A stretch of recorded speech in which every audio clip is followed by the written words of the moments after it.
विलासराव देशमुख एकदा मला आठवतंय ताजवर हल्ला झाला तेव्हा पाहणी करायला गेली ताजची. तेव्हा त्यांच्याबरोबर रितेश देशमुख आणि रामगोपाल वर्मा होता. मीडियानं एवढा गदारोळ माजवला आणि विलासरावांचं पद मला वाटतं अडचणी झालं, मला वाटतं राजीनामा द्यायला लागला. ही मीडियाची ताकद होती. आराराबांचं एक वाक्य बोलताना चुकलं फक्त, मीडियानं राजीनामा द्यायला लावला. आज सरिताताई मला खरंच आश्चर्य वाटतं.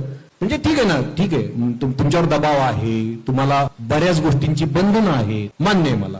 पण किमान जेव्हा संतोष देशमुख हत्या प्रकरण होतं, अतिशय निर्घृण पद्धतीनं त्या माणसाच्या हत्या होते, सोमनाथ सूर्यवंशी पोलीस कोठडीत मृत्युमुखी पडतो, याचं जेव्हा आम्ही वार्तांकन तुमच्याकडून ऐकतो ना, तेव्हा थेट गृहमंत्र्यांना टार्गेट तुम्ही करत नाही.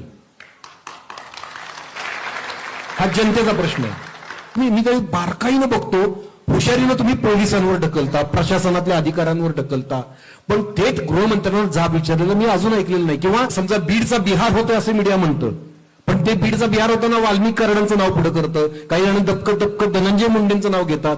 आता मला सांगा, कायदा आणि सुव्यवस्थेचा कंट्रोल कोणाच्या हातात आहे? गृहमंत्रालयाच्या हातात आहे. पण एकही मीडिया असं म्हणत नाही की बीडला जे चाललंय ते गृहमंत्री जबाबदार आहेत त्याला.